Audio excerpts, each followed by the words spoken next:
Hey y'all, welcome to another episode of U.S. History Made Plain. I'm a high school history teacher trying to make history as fun and interesting for my students as possible. Okay, so the election of 1856 was the first real election for the new Republican Party. The Republicans decided to nominate a young explorer named John C. Fremont. The platform of the new Republican Party was, for one, not to spread slavery to the new territories, two, to give free homesteads, still trying to promote westward expansion and bringing people out to the West to settle, and a protective tariff that was pro-business.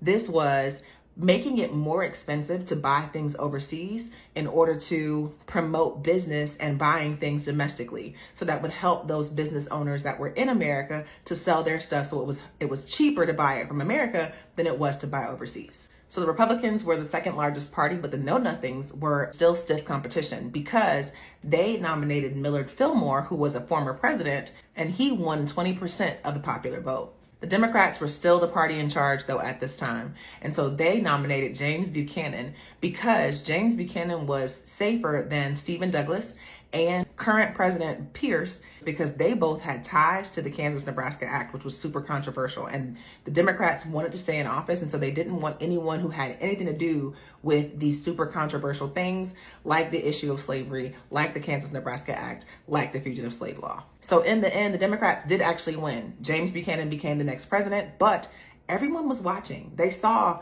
how well the new Republicans did, as well as the Know Nothings. So it was in everyone's mind that pretty much the Republicans were about to take over, because the Republicans actually in this election won 11 of the 16 northern states.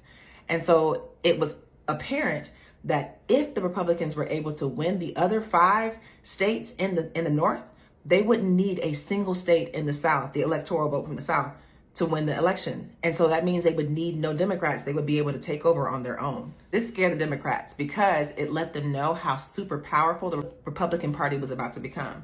And Republicans went on to win all elections except for only 4 between 1860 and 1932.